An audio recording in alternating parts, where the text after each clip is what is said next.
আপনাদেরকে এই দাওয়াত দিতে এসেছিলাম যারা আমাদের মধ্যে বিভ্রান্তি সৃষ্টি করতে চায় এবং সেই বিভ্রান্তি সৃষ্টির জন্য ইসলামকে ব্যবহার করতে চায়, তাদের কাছ থেকে আমাদের দূরে থাকতে হবে। এখানে বয়ান করার মতো যোগ্যতা আমার নাই। আমি এখানে শরীক হতে এসেছিলাম যাতে বয়ান শুনতে পারি বিশিষ্ট আলেমে দ্বীন যারা এখানে উপস্থিত হয়েছেন। বাংলাদেশের সর্বশ্রেষ্ঠ মাদ্রাসার শীর্ষ আলেমগণ এখানে আছেন এবং প্রকৃত দ্বীনের খেদমতে যারা আছেন তাদের সেবকরা এখানে আছেন। যারা ইসলামকে নিয়ে রাজনীতি করেন না তারা এখানে আছেন। যারা দ্বীনকে পহেলা মনে করে তারপরে দুনিয়া মনে করে, দিন পয়লা বাদ মে দুনিয়া, তারা এখানে আছে। সেই জন্য আমি এখানে এসেছিলাম। আমরা বাংলাদেশে সবসময় বিশেষ করে নির্বাচনের আগে ইসলামকে রাজনীতিতে ব্যবহার করার এবং বিভিন্ন তরিকায় ব্যবহার করার রাজনৈতিক ফায়দা হাসিলের জন্য আমরা লক্ষ্য করি। ইদানিং সেটা আরও বেশি লক্ষ্য করি এই জন্যে যে একটি রাজনৈতিক দল তারা নির্বাচনের স্বার্থে, রাজনীতির স্বার্থে ইসলামকে ব্যবহার করে জাতির মধ্যে বিভক্তি নিয়ে আসতে চায়, বিশেষ করে ইসলামের ক্ষতি করতে চায়।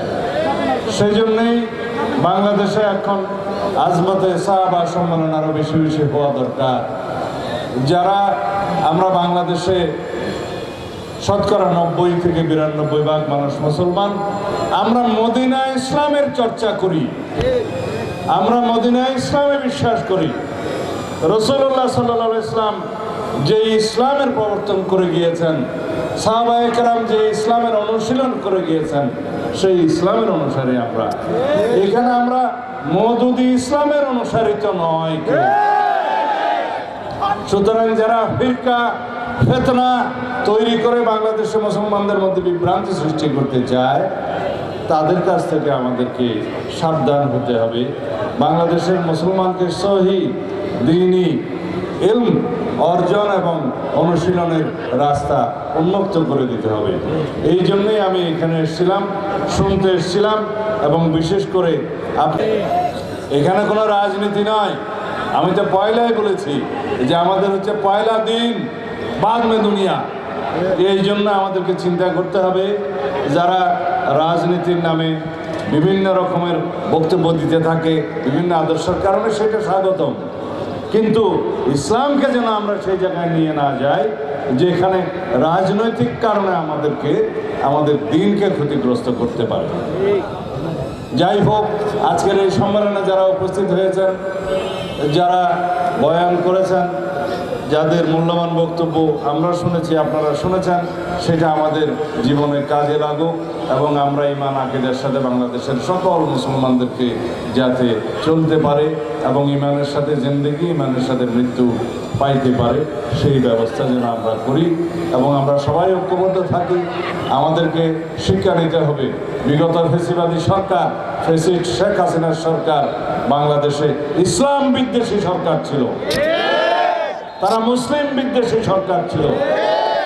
আওয়ামী লীগের রাজনীতি এই দেশের মানুষ দেখেছে, এটা অপরাজনীতি, ইসলাম বিদ্বেষী রাজনীতি, আলেম নির্যাতনের রাজনীতি, আলেম বিদ্বেষী রাজনীতি, মুসলিম বিদ্বেষী রাজনীতি তারা করেছে তাদের রাজনৈতিক স্বার্থ হাসিল করার জন্য।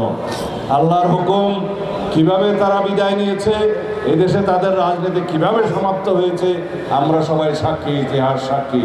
সুতরাং আমরা এমনভাবে রাজনীতি করি, এমনভাবে আমাদের দলীয় চর্চা করি, এমনভাবে আমরা আগামী দিনে রাজনৈতিক চর্চা করি যাতে আমাদের ভালো আদর্শ স্থাপিত হয় এবং ভালো আদর্শের মধ্য দিয়ে আওয়ামী ফেসিবাদী তথাকথিত অপরাজনৈতিক সংস্কৃতি বিলুপ্ত হয়।